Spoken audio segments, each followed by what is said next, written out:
Bueno, buenas tardes, doctor.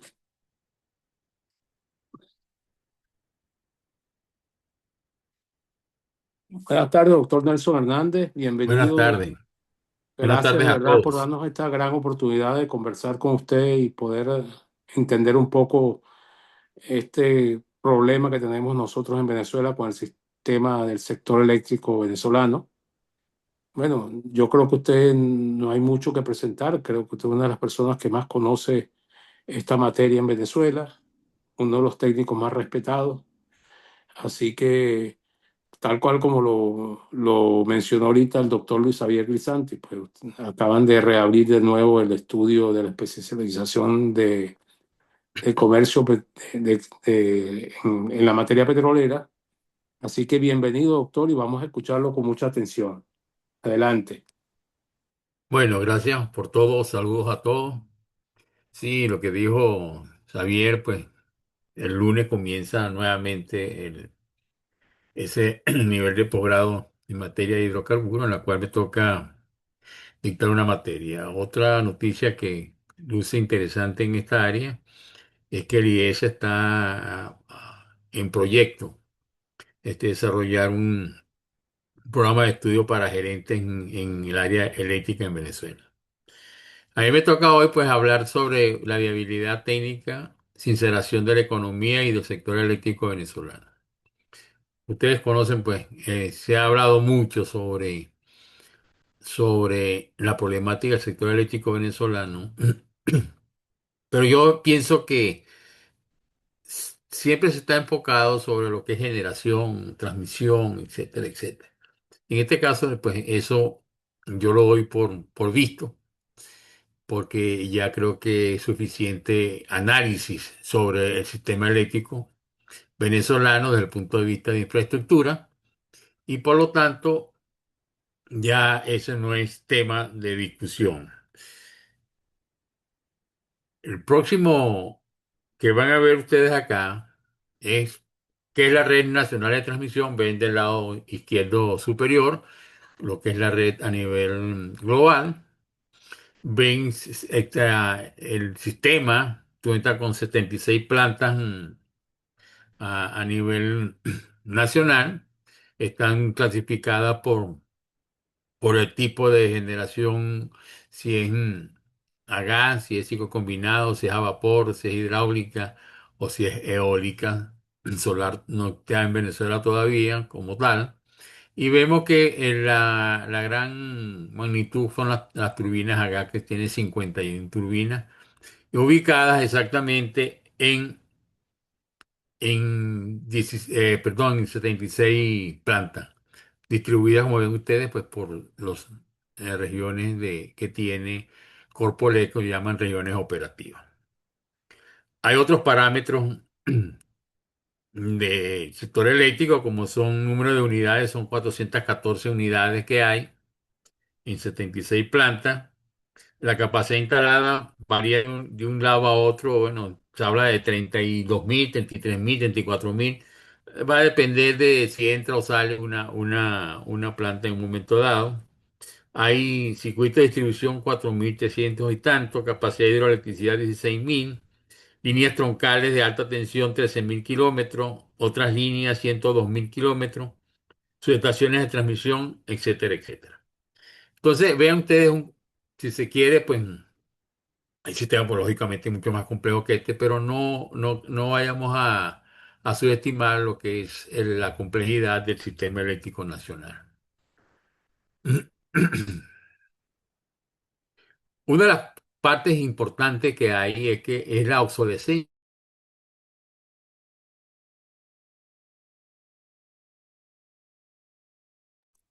Doctor, no lo escuchamos, no sé, lo perdimos.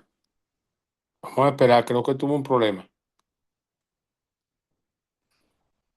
Deme un minuto para comunicarme, creo que tuvo un problema el doctor. Sí.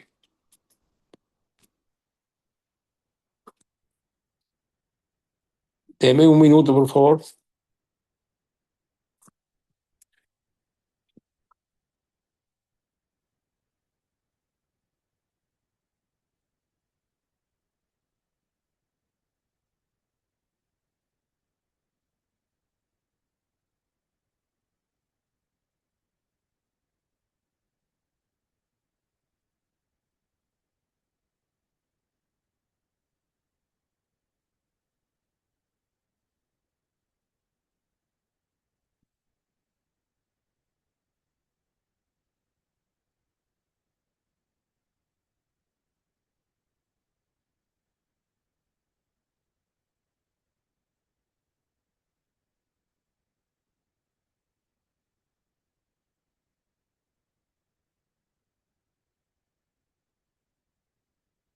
Me estoy comunicando con el doctor, deme un chance, ¿sí?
Bueno, ¿me escuchan?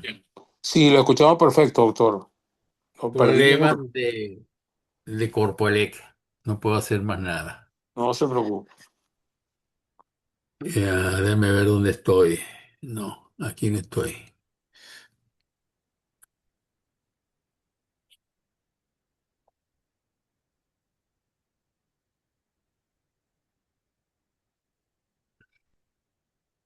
Con calma, comparta la pantalla y volvemos de donde usted estaba. Creo que estábamos aquí. Estaba Perdonen explicando, la... cuál era la anterior, cómo era toda la red. Ah, Esta. bueno, aquí Estaba está. terminando de explicar esta lámina. Bueno, les decía, Continuamos este era... entonces con la grabación. Bienvenido de nuevo, doctor. Gracias. Bueno, esta es la infraestructura. Decía que habían 76 plantas, transformadores de potencia 1158. Esto es importante, los transformadores a circuito de distribución. Todos siempre oían que se fue el transformador. Claro, hay 414.000 transformadores de potencia a nivel de la red de distribución. Por lógica, pues alguno debe fallar. Bueno, hay 6.6 millones de usuarios. Importante, hay alumbrado público, hay 7.2 millones de puntos. Y la infraestructura tiene esta característica que muy poca gente amor quizás conoce.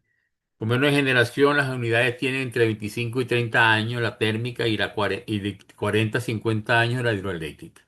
Entonces, muchas plantas, por lo menos Planta Centro es una planta que supera los 30 años de haber sido instalada y lógicamente, yo soy de los que opinan que esas plantas en este escenario de repotenciación no debieran de tomarse en cuenta, pues son tecnologías demasiado obsoletas. En transmisión, las líneas también tienen de entre 30 y 40 años y en distribución, los transformadores y redes urbanas entre 20 y 30 años. Y digo 20 y 30 años porque en este periodo de, vamos a decir, los últimos 26, 27 años, muy poco se ha hecho en materia de rehabilitación y modernización del sistema eléctrico nacional. Esta es una imagen que corresponde a data del primer semestre de 2025. Vemos dónde están las fallas del sector eléctrico nacional. La verde, que ve usted aquí, verde clara, esa es una fallas baja. está Sucre, Anzoátegui y Alta, pues todo lo que es el azul ah, claro, está Monagas, es decir, casi todo el país. Vale, Y muy gracias. alta está exactamente lo que es Falcón, Lara, la parte occidental y la parte de Tamacuro y Amazonas. Esto es como ha venido el sistema eléctrico creciendo en el tiempo.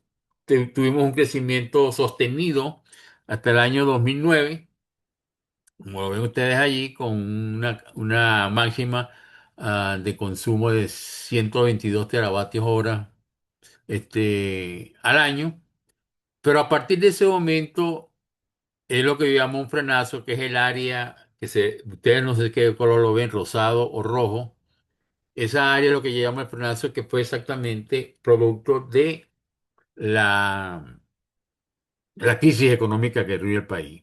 Y el área verde es que llega exactamente al año 2025, es lo que se supone tendría que estar Venezuela consumiendo 231 teravatios hora si el crecimiento hubiera seguido la evolución o la disponibilidad que tenía.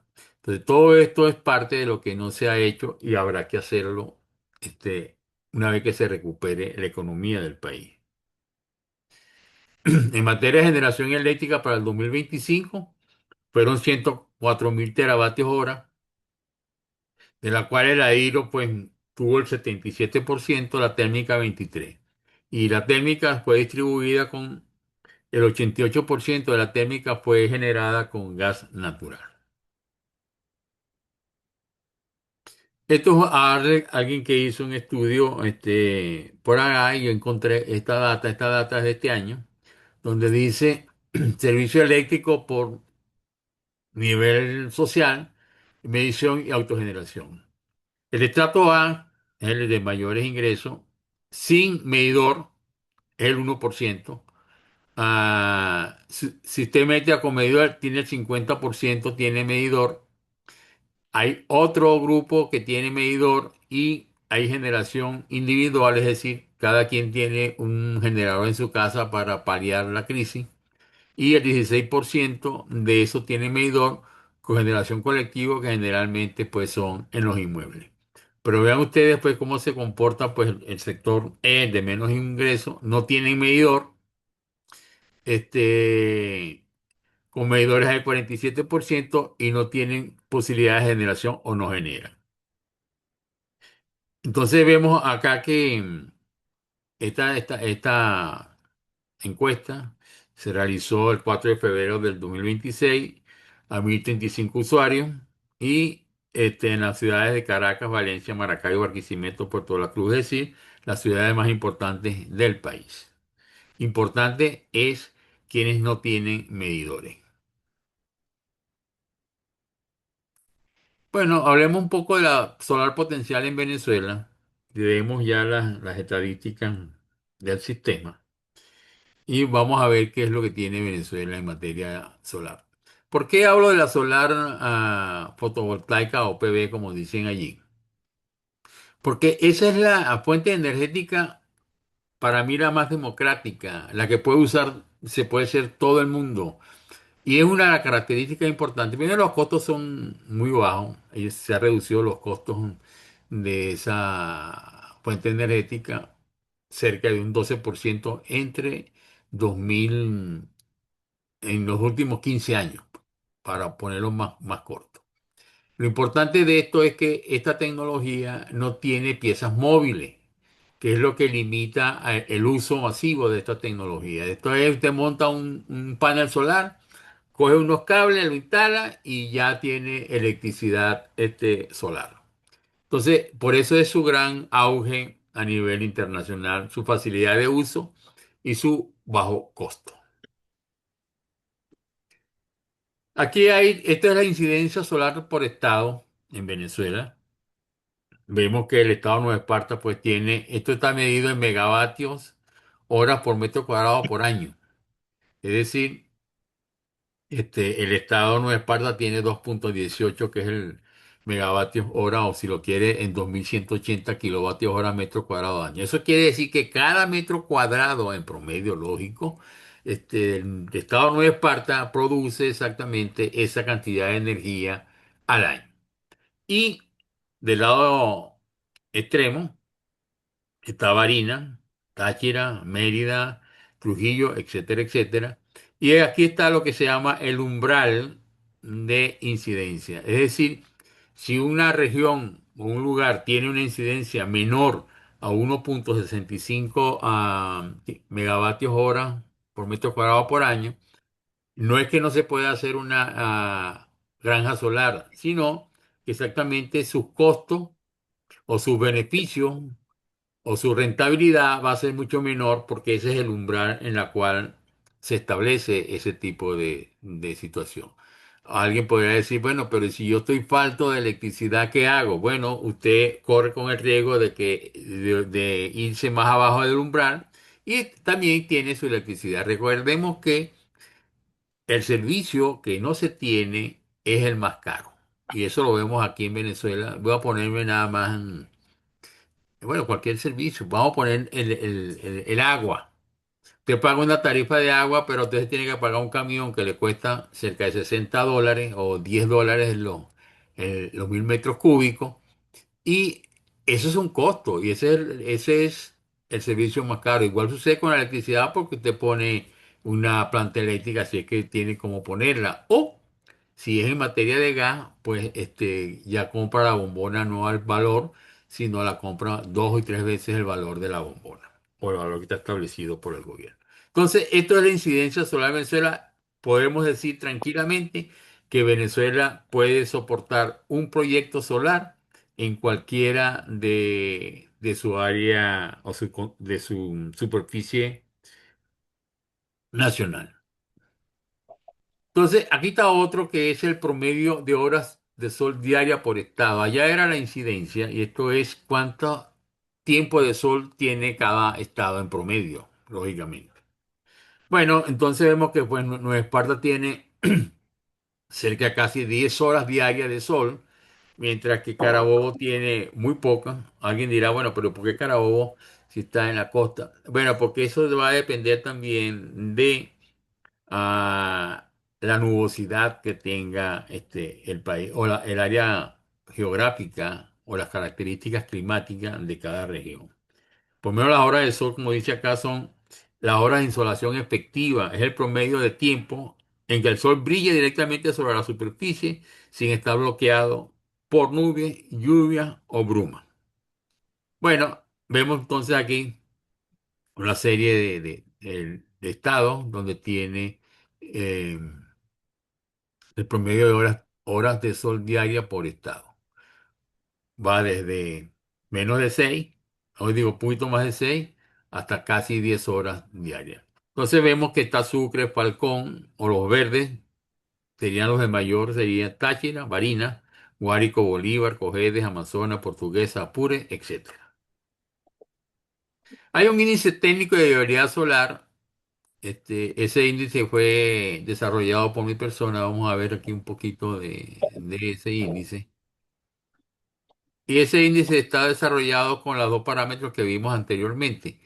Entonces, el índice mayor es uno, lo tiene, pues aquí lo tiene Margarita, valor 1. Entonces, con este índice, con los ojos cerrados puedo decir que en Margarita, o la estado de Nueva Esparta como un todo, es el, el área en Venezuela que tiene mayor factibilidad de solar. Así vemos entonces los menos azules, está Falcón, está Anzoátegui, y así va decreciendo. Uno de los que siempre se oye es el Zulia con 0,66, sucesivamente. Entonces, este es el índice técnico de viabilidad solar de fotovoltaica. Regreso donde estaba. Esto es importante conocerlo, quizás mucha gente no lo sabe. Esto se fue inaugurado, la solar prevé en el Vigía, Mérida, inaugurada a principios de este año, en enero de este año. De una planta solar, una granja solar de 50 megavatios. La imagen que ven acá este es el máximo de incidencia solar que tuvo ese día, que fue el 15 de abril del 26, pues fueron con 39 megavatios de 50. Ahora, ¿qué es lo que se dice de esta central fotovoltaica? Es la única que está operativa en Venezuela, no hay otra. Conozco o tengo información de que se está construyendo una similar en Carora. Entonces, el pico se registra a las 15, a las 3 a 3 de la tarde, un 78% de su capacidad instalada. Ahora, ¿por qué se ocurre ese pico allí? Debería de ser, lo normal debe ser los picos en las horas del mediodía, como quizás este pico que está acá. Porque en ese momento, investigando, pues ahí sucedió lo que siempre se ha dicho, que es la intermitencia. Hubo, como dicen, sobre el área donde está ubicada la planta, hubo mucha nubosidad. Ahora, el área bajo la curva que ustedes ven acá, eso equivale a 135 megavatios hora que se generó ese día. Ahora, ¿qué son esos 135 megavatios horas producidos? Bueno, eso pueden cubrir un consumo diario de entre 9.000 y de 11.000 hogares que tengan un consumo entre 12 y 15 kilovatios hora. Si eso lo multiplicamos por 4 por 5, esos 11.000 hogares estamos atendiendo o produjo energía para atender a 55.000 personas. Esa generación solar dejó de consumir 35.000 litros de diésel y lógicamente pues no se produjo emisiones de gases de efecto invernadero por esta operación nada más en ese día. Debo decir lo siguiente, el costo de el costo que ha salido es 55 millones de dólares y fue construida en 9 meses. Quizás esto hay que guardarlo en la mente. En 9 meses yo tengo 50 megavatios instalados. Eso no quiere decir que yo no pueda generar antes de concluir toda la planta, porque yo puedo ir incorporando en la medida que voy instalando paneles, que es completamente diferente cuando yo voy a, a construir o a reparar una turbina a gas, por ejemplo. Yo tengo que esperar que esté, si es mi reparación por algo está construido, tengo que esperar mínimo, si es muy bajito, 4 meses para ponerla operativa. Y si voy a partir desde cero, es decir, construirlo, yo estoy hablando de 2 y 3 años. Entonces, esta es una de las características importantes que tiene la solar. Ahora, esa recuperación, adecuación y pasión del CEN, ¿cómo se hace? Bueno, hay disponibilidad de recursos, es bajo, el plazo de ejecución es corto, es recuperar el CEN, como ya hemos oído por allí. Hay otro que es en el medio, cuando tiene un poco más de recursos, que es recuperar el CEN y adecuar y renovar y modernizar. Y lo otro es la expansión del CEN, que sea una expansión sostenible y donde se incluya exactamente las energías renovables. La visión de futuro, un sector eléctrico sostenible, que es entre 0 y 2 años mitigar apagones, 2 a 5 años una reforma estructural y entre 6 y 10 años una transformación sostenible, es decir, redes inteligentes, fondos verdes, energías renovables, etc. Entonces, el destino final es la modernización tecnológica y ecológica del sistema eléctrico nacional. No podemos seguir con el sistema eléctrico nacional viviendo de glorias pasadas, en el sentido de que siempre teníamos el mejor sistema eléctrico de Latinoamérica. Eso es cierto, pero teníamos, ya no lo tenemos. Y una gran oportunidad que existe es no repetir o hacer lo mismo que hicimos nosotros. Puedo repetir o reparar, no la voy a destruir, pero puedo reparar o pensar en construir líneas nuevas de alta transmisión. Pero la respuesta para mí es no. Por una razón muy sencilla, la tecnología cambió y ahorita se están haciendo transmisiones con corriente directa, cosa que no hay en Venezuela. Y lo otro es que la generación es generación distribuida, es decir, se genera en lo más cercano de la demanda para evitar el costo de las líneas de transmisión de alta tensión. Esa es la tendencia a nivel mundial. Vamos a hablar ahora un poco de economía. Esto dice, sinceración tarifaria y recuperación del sector eléctrico en Venezuela. Esto es algo que fue desarrollado muy poco, hace menos de un mes, por mi persona, porque siempre se dice, ¿y quién va a pagar? Bueno, ¿quién va a pagar? El usuario, pero siempre se dice, y de acuerdo, estoy de acuerdo, ajá, y los que no tienen ya se veremos cómo hacemos, pero no le podemos pedir a un inversionista que él subsidie. El Estado va a subsidiar, pero de una manera directa, es como lo vamos a ver en este momento. A nivel país, lo que ven ustedes acá es lo siguiente. Estas son las tarifas eléctricas a nivel mundial. Fíjense dónde está Venezuela. Venezuela tiene una tarifa actual de 2 céntimos de dólar por kilovatio o 0,25 dólares por kilovatio hora. Y el promedio mundial de hogares a nivel mundial, perdón la redundancia, puede decir que 0,19 dólares por kilovatio hora. Mundial, ese es el promedio. Hay países donde el usuario doméstico llega a pagar hasta 30 centavos de dólar y hay países donde esa momentáneamente, pero se ha llegado a empezar a 1 dólar el kilovatio hora. Entonces, nosotros, esa economía no puede seguir definitivamente, esto es casi, ¿cuánto? 9 veces, 10 veces más barato, si la palabra cabe que sea barato, que el promedio mundial. Eso hay que modificarlo. Si no, pues ningún usuario, digo, perdón, ningún inversionista vendrá al país y seguiremos nosotros con un sistema eléctrico inoperante y apagones, pues, todos los días. Entonces, ¿cuál es la tentación que siempre ocurre? Bueno, de pasar de 0,025 que vimos anteriormente a lo que se llama un tarifazo o un aumento de choque, que es pasar de una sola vez a 0,12 dólares por kilovatio hora. Eso es lo que yo llamo dentro de este análisis, perdón, el tarifazo. Ahora, si yo hago elevar esa tarifa a 0,12, de inmediato hay una caída de demanda. En vez de tener 8.000 megavatios que se tiene actualmente, la caída llega a 4.972. O sea, eso pues no luce lógico. Esto está hecho utilizando el método de Monte Carlo. Eso no es pues lógico. Hay una desconexión masiva de la carga actual. Casi 60% se desconecta. O sea, no van a consumir porque no pueden con ese costo.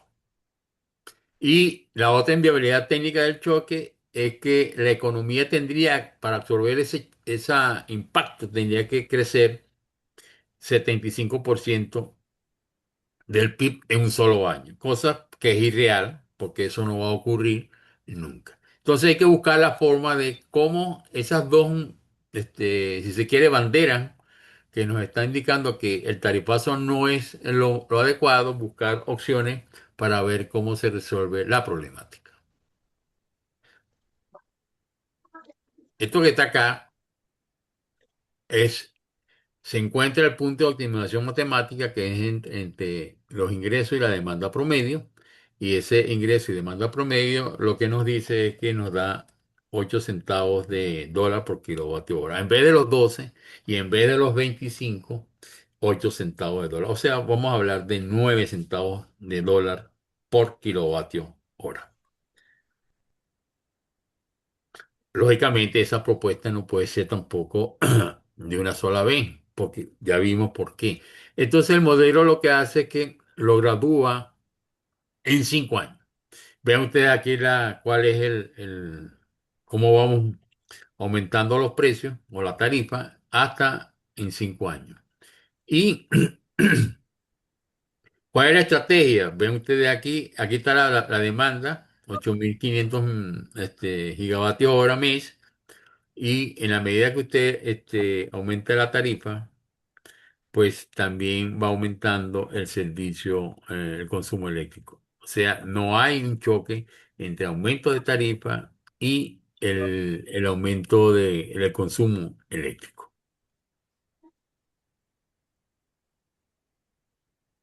Entonces, ¿de dónde pasamos? De De un escenario A a un escenario B donde Venezuela tiene una economía del CEN bastante precaria. Hay pérdidas en generación. 104 teravatios horas, como vimos al principio, fue lo que se generó en el año 2025. Hay una tarifa social, o sea, social no, la tarifa promedio es de 3 centavos y lo que queremos llevarla a uno de 9 centavos. ¿Qué es lo que garantiza esto? Bueno, ven que sean ingresos anuales, hoy en día son 1.810 millones de dólares y con una tarifa basada en lo que vimos en el análisis que vimos anteriormente, iríamos a casi 8.500 millones de dólares anuales, que no es cualquier cosa para un sector eléctrico y para los inversionistas. ¿Cuál es la solución para que todo el mundo quede contento? Bueno, lo que yo llamo el prepago inteligente. Es un puente técnico y psicológico que protege al usuario y rescata las finanzas del sistema eléctrico nacional. Control inmediato del gasto. El usuario compra energía que requiera vía como saldo telefónico, igual que está sucediendo ahorita. El impacto, pues, lógicamente es menor porque usted no acumula una factura, usted consume lo que usted paga. El subsidio es directo y focalizado. El Estado puede transferir a la cuenta de ese usuario, puedes transferir, o bien transfiere megavatios, depende de cómo se quiera medir, o bien transfiere dinero, pero es el Estado el que da el subsidio de una manera directa y focalizada. Este no es un subsidio tipo gasolina, donde el precio se subsidia todo, entonces quienes más se benefician del subsidio son los que más tienen en dinero, y en este caso, cuando es directo, ese subsidio cruzado no existe. Lógicamente, si usted consume o lo que paga, o usted paga lo que consume, hay cero morosidad, que ahorita esa morosidad se estima en un 40%. Y hay incentivo en el ahorro. Lógicamente, pues si usted va a pagar por esa energía, usted en su casa tendrá una campaña de apagar la luz, apagar cuando no estés en tu cuarto, etcétera, etcétera. Entonces hay un incentivo al ahorro de una manera directa. Aquí hay una aplicación práctica del hogar promedio. Supongamos un consumo de 200 kilovatios hora mes a una tarifa de 0,10 para hacer las cosas redondas. El costo real de esa energía eléctrica consumida es de $20 al mes. Fíjense cómo sucede esa. Si el Estado subsidia $8, que es el equivalente a 80 kilovatios hora, ese número puede ser cambiado, lógicamente. Entonces, la persona puede hacer aportes semanales.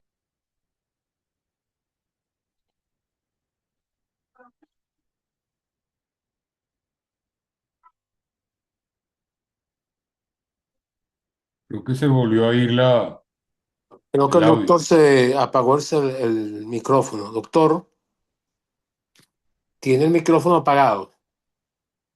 Ya. Ah, listo, dele.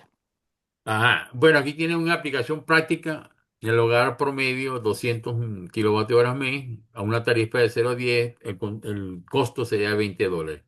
El Estado subsidia $8 o 80 kilovatios hora mes y el usuario puede hacer recargas semanales de $3 hasta llegar pues a su consumo lógico. No es lo mismo pagar una factura a final de mes de $20 que ir pagando $3 semanales que se consiguen muy fácilmente para tener la electricidad. Entonces, la arquitectura conceptual del ecosistema de prepago está formada por cuatro. El Estado y ente regulador define la tarifa y deposita virtualmente el subsidio directo. El operador eléctrico gestiona medidores, procesa, perdón, alertas de saldo, corta y reconecta automáticamente. El usuario a remoto tiene un medidor inteligente con un dispositivo de saldo y consume energía y recibe alertas SMS. Y la banca y medios de pago, pues también está remoto, canales unicanal, pago móvil y procesan el dinero del usuario en tiempo real.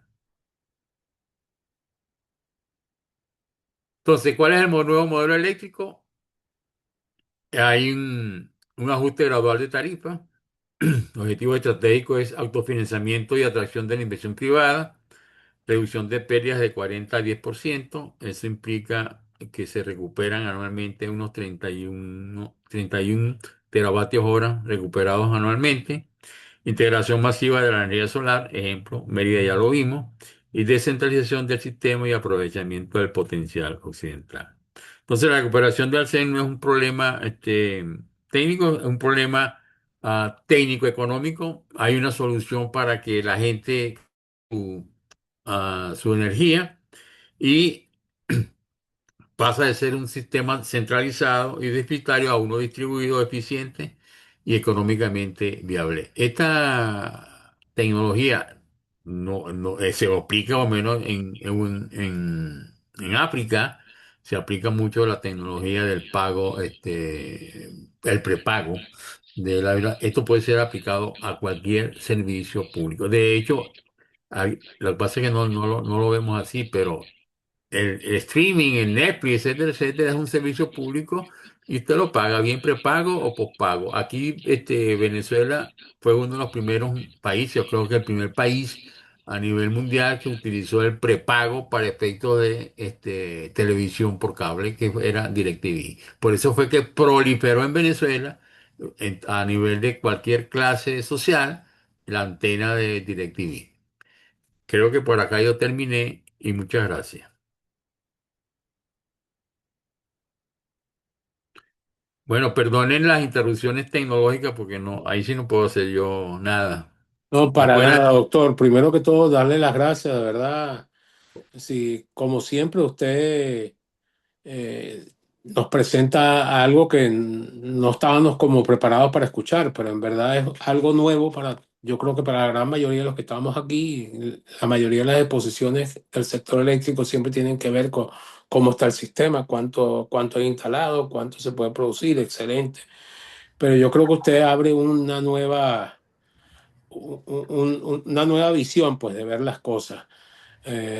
Roberto Arredondo, le doy las gracias por haber estado aquí en esta presentación, pero yo le quería hacer algunas preguntas, doctor. Usted decía que actualmente se están recaudando alrededor de 1.800 y tantos millones de dólares, actualmente. al año, al año, al año. Al año, no, no, yo sé al año, o sea, pero Sí, sí, actualmente sí. eso se hace.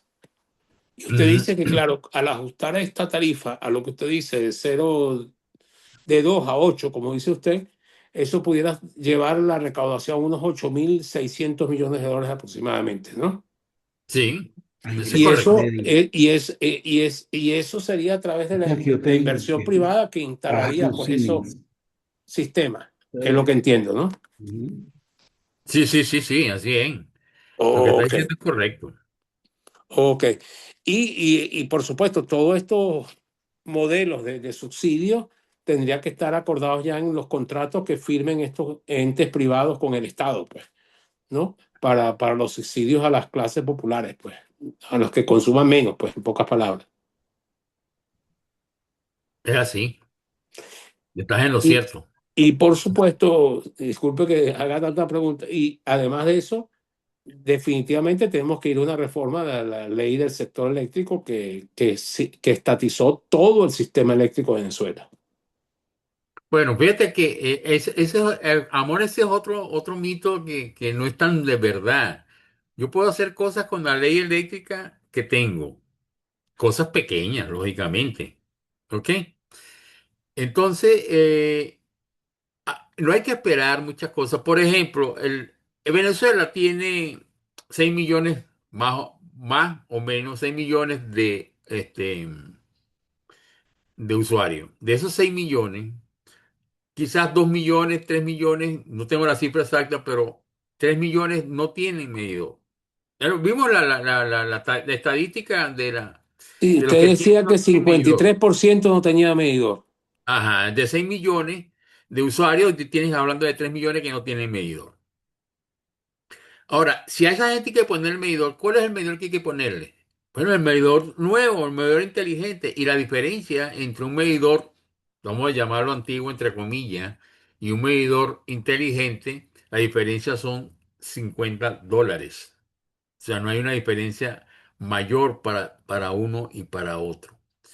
Entonces, si tengo que poner medición, bueno, vamos a poner la medición que debe ser de una vez. Y eso puede hacerse vía piloto. Hay una presentación mucho más completa sobre lo que es el prepago. Que yo la he enviado por allí, no sé si la tiene, pero hay una presentación donde hay más explicación sobre eso y hay toda una teoría desarrollada.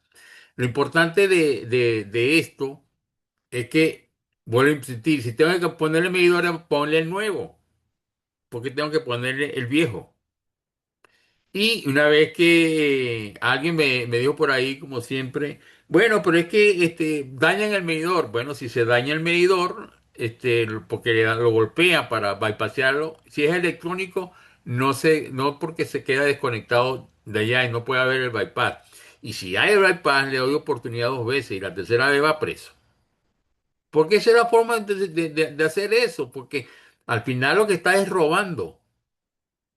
Exactamente a un usuario. En caso dado, no importa quién sea, si perdón, un usuario no, a un inversionista, no importa si la inversión es del Estado o la inversión es privada. Es un robo. Bueno, no sé, Elías.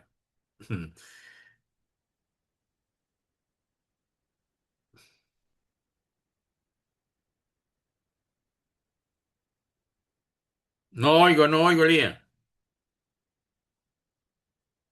Que no, quería saber si alguien más tenía alguna observación que hacer. Yo Ah, tengo Fidel una, Castro está pidiendo la palabra. Fidel, adelante. Fidel eh, Castro es bueno, como siempre le digo yo. bueno, el que queda, ya no es el bueno, el que queda. El que queda, ¿verdad? Adelante, Fidel. Gracias, Elías. Buenos días a todos. Felicitaciones, Nelson, por la presentación, como siempre. Nelson, ¿tú nos podrías comentar un poco sobre, primero de los medidores, que por qué no ampliar el espectro y poner medidores como la legislación de Aruba, que sean bidireccionales, para los casos de los que estando en su trabajo tienen techos con paneles solares, esa energía vaya al sistema y en la noche puede tener un crédito aparte de los $20 que tenga de la nación como tarifa base. Ese es uno. Y el otro es a ver si nos puedes comentar un poco cómo están, o si tienes un registro de cómo están los costos de generación de ciclo simple, ciclo combinado y ciclo combinado con captura de CO2. Gracias, buenos días. Bueno, Fidel, saludo. Bueno, cuando yo hablo de medidores inteligentes, ese tipo de medidor son bidireccionales. O sea, genero, es exactamente lo que le da cabida al prosumer, el productor y consumidor de energía. Y es cuando exactamente, por eso decía que la democratización de la energía es la solar básicamente. Porque usted genera su energía y si no la está usando, la monta al sistema y el crédito que dice Fidel. Esos sistemas hay infinidad de eso. Una de las cosas que no tendría que ir, ya que ustedes se acuerdan, bueno, sí, todos se deben de acordar que uno compraba una tarjetica ahí, raspaba y entonces le daba un código, lo metía al teléfono y ya tenían, bueno, es la misma historia. Lo que pasa es que seguimos pensando en los años 90 60 y hay que despertar, esos paradigmas ya no son válidos en Venezuela ni en el mundo. Entonces vamos a usar la tecnología exactamente electrónica, digital, para que eso se lleve a cabo. Tengo que poner medidores, pongo los medidores inteligentes, bidireccionales. Inclusive, hay una tecnología que tú si no tienes ¿cómo se llama? ¿Cómo diríamos? Si no tienes telefonía celular, hay una tecnología que se mide y se transmite vía cable eléctrico. Ahorita no recuerdo el nombre de la tecnología, quien quiera, pues hay una tecnología donde yo puedo hacer el prepago vía a cable eléctrico. O sea, no necesito instalar más nada, no necesito telefonía ni Movistar ni nada de ese tipo de cosas, sino vía cable, que hay una conexión, yo transmito datos por ese cable. Esa es una opción. Lo otro, Fidel, yo sé por qué haces la pregunta, pero lo que es la solar PV y la eólica. Pasa, esa la mía no está aquí, no la tengo disponible, si no se las presentara. La próxima que le sigue al costo nivelado de generación eléctrica con solar por un lado y eólica por otro lado, es el ciclo combinado a gas. Y el diferencial es el siguiente.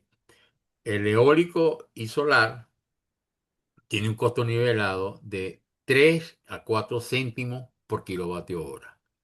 Y el costo nivelado del ciclo combinado a gas ya anda y ronda los 8 céntimos por kilovatio hora. ¿Por qué hay una diferencia sutil? No es sutil.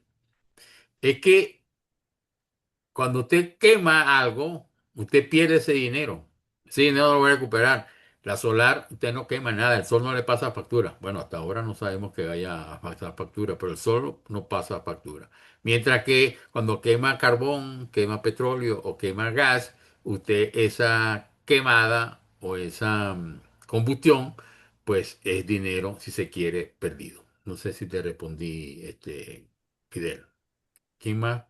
No, está Ricardo Prada. Yo le quería comentar que yo tuve un tiempo en este periplo de exilio en Bogotá. Yo recuerdo que un sobrino que vive en Bogotá, él pagaba electricidad, él mismo entraba a la página web, abonaba y sabía cuánto tenía de pago, pues, y cuántos días le daba eso. Se lo permitían pagar como quisiera, pues. Iba haciendo abonos directamente por la página web. Bueno, eso es otra vía, si se quiere. Vías hay, electrónica, uff. Pero tenemos que cambiar los paradigmas, no podemos seguir pensando en lo mismo.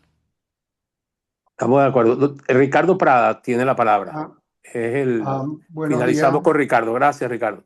Adelante. muchas gracias. Excelente presentación, muy didáctica y aprendí cosas nuevas que es importante. Yo tengo dos comentarios. El primer comentario tiene que ver con energía solar. Actualmente, bueno, uno de los problemas principales son las dimensiones de los paneles solares que toman mucha superficie para poder uno generar la cantidad de energía. Y hay otro que tiene que ver con los costos de mantenimiento, que desafortunadamente los paneles solares se pueden desactivar fácilmente con deposición de salitre, polvo, excremento de pájaros, una cantidad de partículas que se pueden adherir a la superficie. Me gustaría, y vimos en su presentación que la mayoría de los estados que tienen la mayor incidencia de, de luz, estamos en Sucre, Anzoátegui, Falcón, Miranda y Zulia, que son estados que tienen un alto porcentaje, una alta cantidad de polvo y de salitre. Me gustaría que quisiera algún comentario con respecto al mantenimiento de los paneles solares y la segunda es un comentario que tiene que ver con la utilización del gas natural. Yo he seguido muy de cerca últimamente la cantidad de CO2 que se produce a partir del venteo de gas natural y me encontré con que el 33% de la producción de gas natural se quema. Y eso nos ubica a nosotros en el quinto país a nivel mundial que produce mayor cantidad, después de los Estados Unidos, mayor cantidad de CO2 por venteo de gas natural. Nosotros sabemos que el gas natural es esencial no solamente para las plantas termoeléctricas, sino también para la industria de refinación y petroquímica. Yo hice un calculito hacia vuelo de pájaro de cuánto, teniendo en cuenta la cantidad de CO2 producido a partir de gas natural, y estamos hablando con un precio del mercado relativamente bajo, estamos quemando aproximadamente 2.4 billones de dólares anuales de gas natural. Me gustaría que usted pudiera también comentar sobre gas natural, la utilización de gas natural dentro del sistema de recuperación de dentro de la recuperación del sistema eléctrico del país. Muchísimas gracias. Un dato, Ricardo, antes de dar la palabra al doctor Nelson. Hoy creo que sale un trabajo en Petroguía donde hablan del tema del gas que estamos perdiendo, este, tirando al ambiente, y se calculan 1.900 millones de dólares al año que estamos botando todos los años. Adelante, doctor. Bueno, uno, el área de los paneles solares. Lo que pasa es que nosotros no vemos, pero hay un cálculo, de hecho, por ahí está y lo tengo por ahí, no recuerdo las cifras, por eso no voy a decir cifras sobre el tema, pero nosotros siempre vemos que los paneles solares se ven. O sea, nosotros vemos los paneles solares. Entonces, criticamos que tiene razón, hay un uso del área, pero ustedes saben cuál es el área, por ejemplo, en el lago de Maracaibo ocupado por los hidrocarburos. Es algo similar. Y con una cosa diferente, que los paneles solares al final no contaminan, no emiten CO2, mientras que el petróleo sí contamina agua. Entonces, cuando hacemos ese tipo de comparación, tenemos que comparar peras con peras. O sea, los hidrocarburos no es que no usan, pues que no lo vemos, pero usan un área bastante extensa entre pozos, entre estaciones de flujo, en plantas, etcétera, etcétera. Eso es con respecto a el área. Ahora, si le preocupa mucho el área, pues entonces vámonos entonces a la solar flotante, que es en los espejos de agua. El Guri tiene sí, creo que son 42.000 kilómetros cuadrados de espejo de agua, y así hay muchas otras espejos de agua. Hay un trabajo que yo hice sobre el tema, pueden verlo en mi blog, que se llama Espejos de agua Guri Plus. Entonces ya no, ya ahí el problema del área, porque el agua ya está ocupando un área. Bueno, le ponemos encima paneles solares flotantes. Ese es con respecto. Con respecto a la parte corrosiva, todo cuando eso va a emplearse en áreas exactamente de alta salinidad, etcétera, etcétera, cercanías al mar, ya se utilizan otros tipos de materiales, pues materiales antioxidantes, etcétera, etcétera. Entonces, eso tampoco es un problema. Que hay que limpiarlo, sí, igual que hay que limpiar una turbina a gas, hay que hacerle mantenimiento, quitarle los carbones, etcétera, etcétera, hay que limpiarla.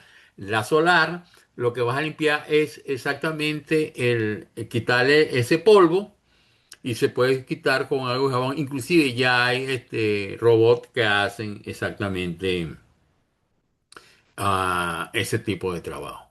Con respecto al gas arrojado a la atmósfera, ese gas no es nada nuevo. Venezuela, ese gas fue producto, si lo queremos ver históricamente, fue producto de la estatización de los servicios conexos con la industria petrolera nacional, año 2007. Ahí una de las condiciones que tenía era que todas las plantas que manejaban ese gas, para arriba y para abajo, pasaron al Estado, después de ser privada, y como todas las cosas, pues se vino abajo, y hoy en día no hay infraestructura para manejar la producción de ese gas.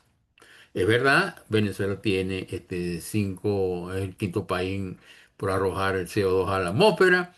Esa condición de el gas arrojado a la atmósfera, hay un proyecto que está en vías de ser firmado entre Shell y Bepica, por la empresa nacional, para exactamente comenzar a recolectar ese gas. Ahora, gente se asocia el gas al sector eléctrico, el gas al sector eléctrico. Yo voy a decir lo siguiente: hoy, el sector eléctrico no está, a menos que sea una planta muy aislada, pero tiene el gas que necesitan las plantas que están funcionando. Yo siempre he preguntado a la gente del sector eléctrico cuáles son las plantas o las unidades que tiene, para yo saber si le puede dar gas o no le puedo dar gas, o le puedo dar diésel o no le puedo dar diésel. Entonces aquí se hace como un baño de manguera. Hay que reparar, sí, pero dime dónde reparo. No es lo mismo que repare en el Zulia o que repare en Miranda, y después esa reparación tiene que estar en función de las necesidades, los apagones que tienen los estados a nivel diario. Entonces hay una concatenación de eso. Sí, lo que se arroja a la atmósfera, son de 300 a 350 mil barriles diarios equivalentes de energía. Ese es un crimen económico y un crimen ecológico. Muchas gracias.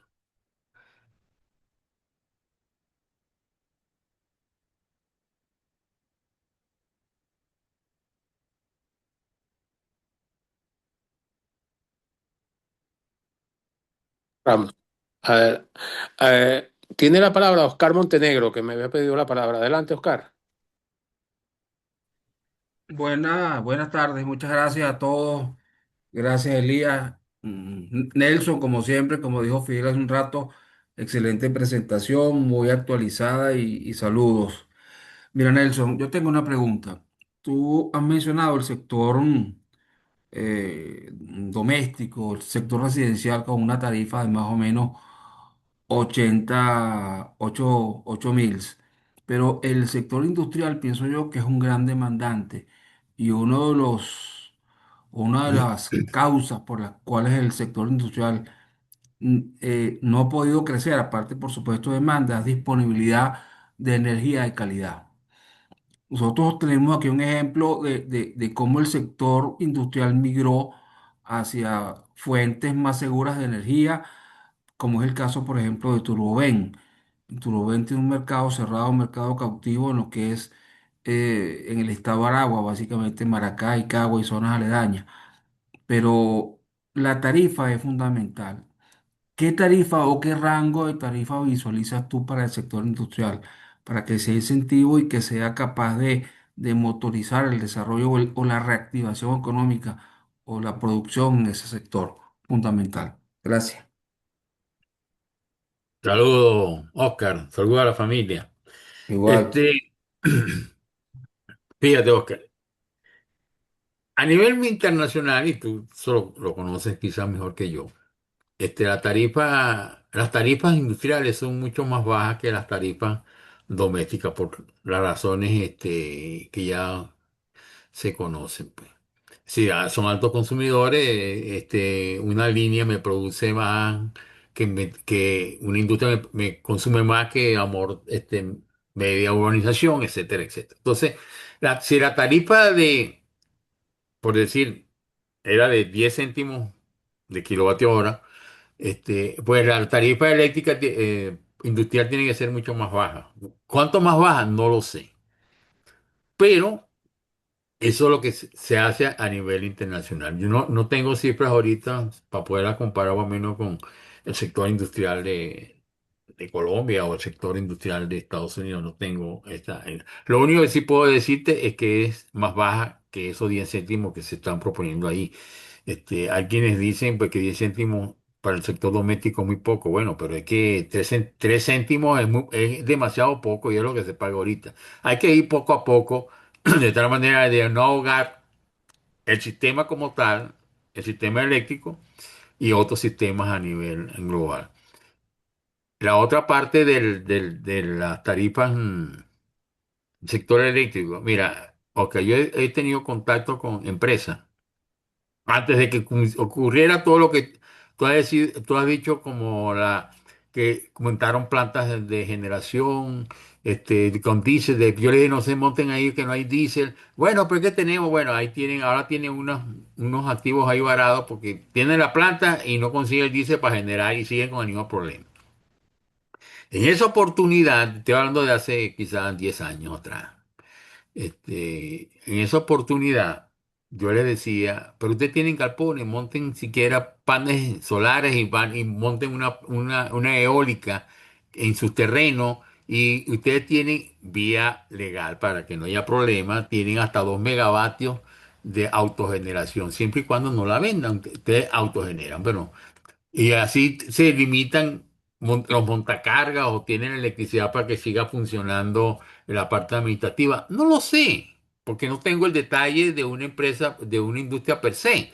Pero tienen los galpones con techo, tienen a veces áreas que podían tener paneles solares, pues, y no lo utilizaron. Se fueron por la vía térmica.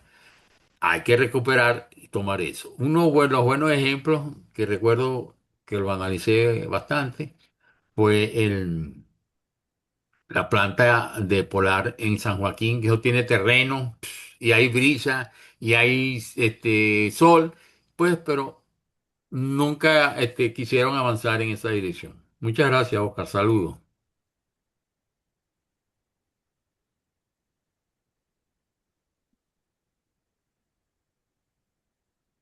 No se te oye.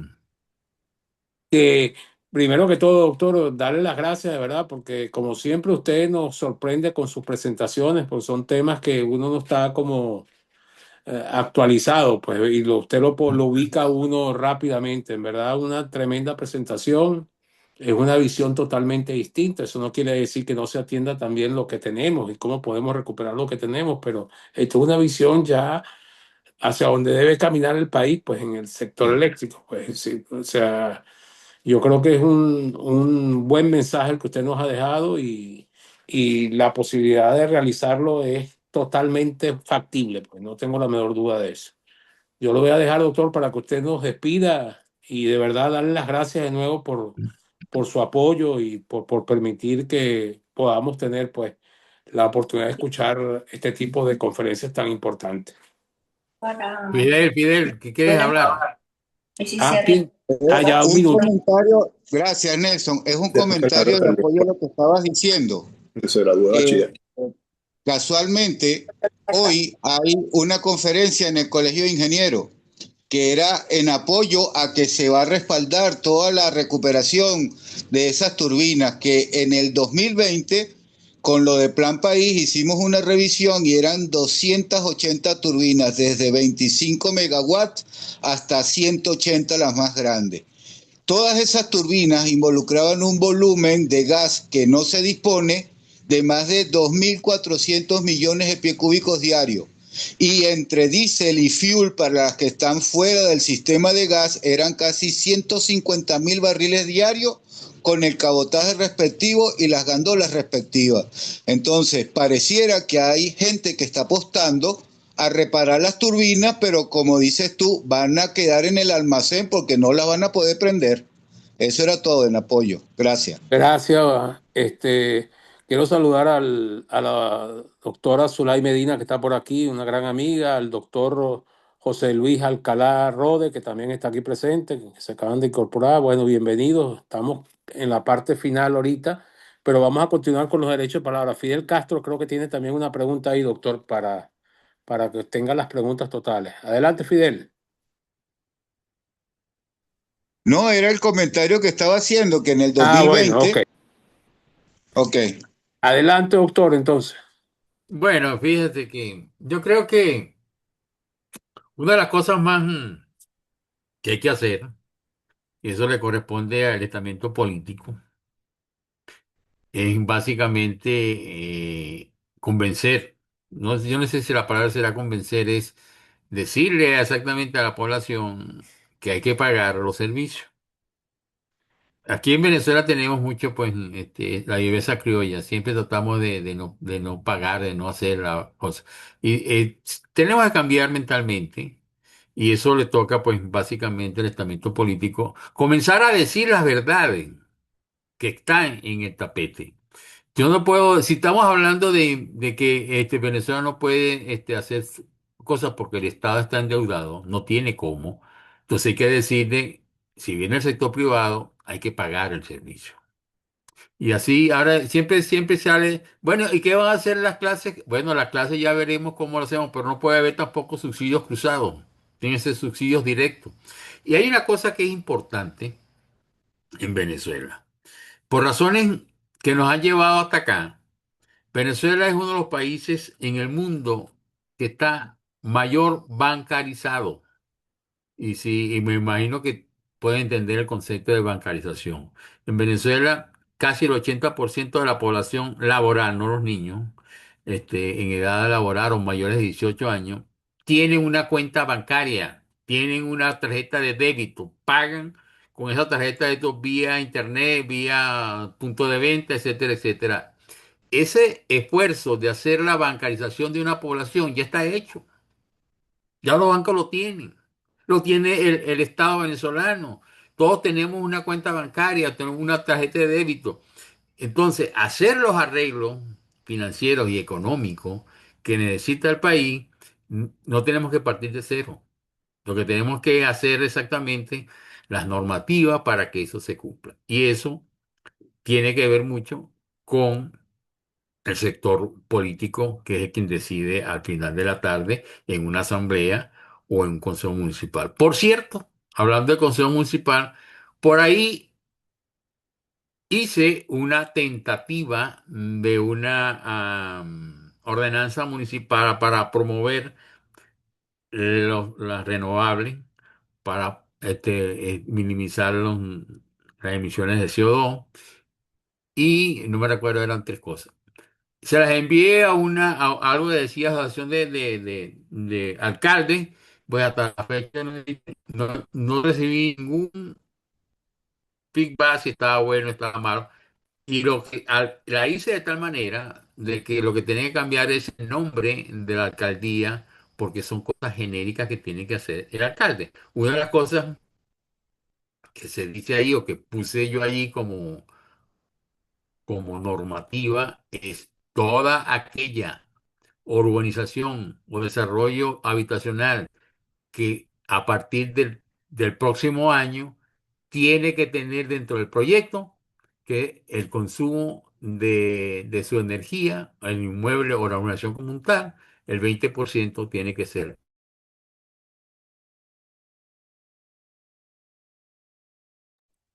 Doctor, lo dejamos escuchar.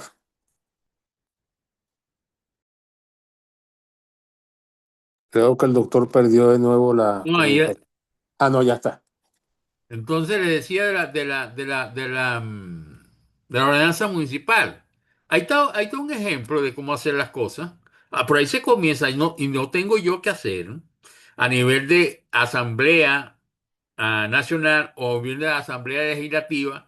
No, el alcalde puede hacer dentro de su jurisdicción acciones. ¿Por qué no se hacen? Siempre la pregunta que yo hago, ¿por qué no se hacen? Si están ahí, información hay. Bueno, yo creo que no voy a seguir acá porque los canso. Muchas gracias. Gracias, doctor, de verdad, por toda su información. Yo le quería señalar lo siguiente. Yo recuerdo que la gente en Venezuela no es que somos mala paga. Yo creo que primero, yo recuerdo el ejemplo del Zulia, la gente con el servicio de Enelven que funcionaba, que la gente se preocupaba por ir a pagar el recibo. Yo recuerdo que eso era una cultura de ir a pagar. Pero lo primero que tenemos que lograr es que el servicio funcione. Y la gente, yo estoy seguro que la gente va a empezar a pagar un servicio, pero como usted decía, con subsidios directos, que hay una forma de hacerlo y que pueden funcionar y que hay países que ya lo han hecho. En Colombia lo están haciendo, según me han explicado. En Perú también lo están haciendo. Es decir, hay varias ciudades ya donde eso se han puesto en práctica. Por lo tanto, nosotros podemos hacerlo y como usted dice, pues tenemos una población bastante alta bancarizada. Entonces, bueno, muy agradecido, doctor. Yo le agradezco de verdad su tiempo por ponernos en esta perspectiva y bueno, habrán nuevos alcaldes en un momento que entiendan que esta es la vía para que podamos tener de verdad modernidad y un país adaptado a las nuevas circunstancias. Muchas gracias a todos y apenas tenga la grabación se las estoy enviando a todos. Gracias, doctor. Gracias a todos los que Saludos. quieran. Muchas gracias por la Saludos, José Luis. invitación, Elías. Saludos, Zulay. Gracias. Saludos, Roberto. Un Saludos saludo. al doctor Lizante. Saludos a todos, pues a Ricardo Prada, a todos. Un abrazo. Al doctor Igual. Carlos Altimari. Saludos, un abrazo.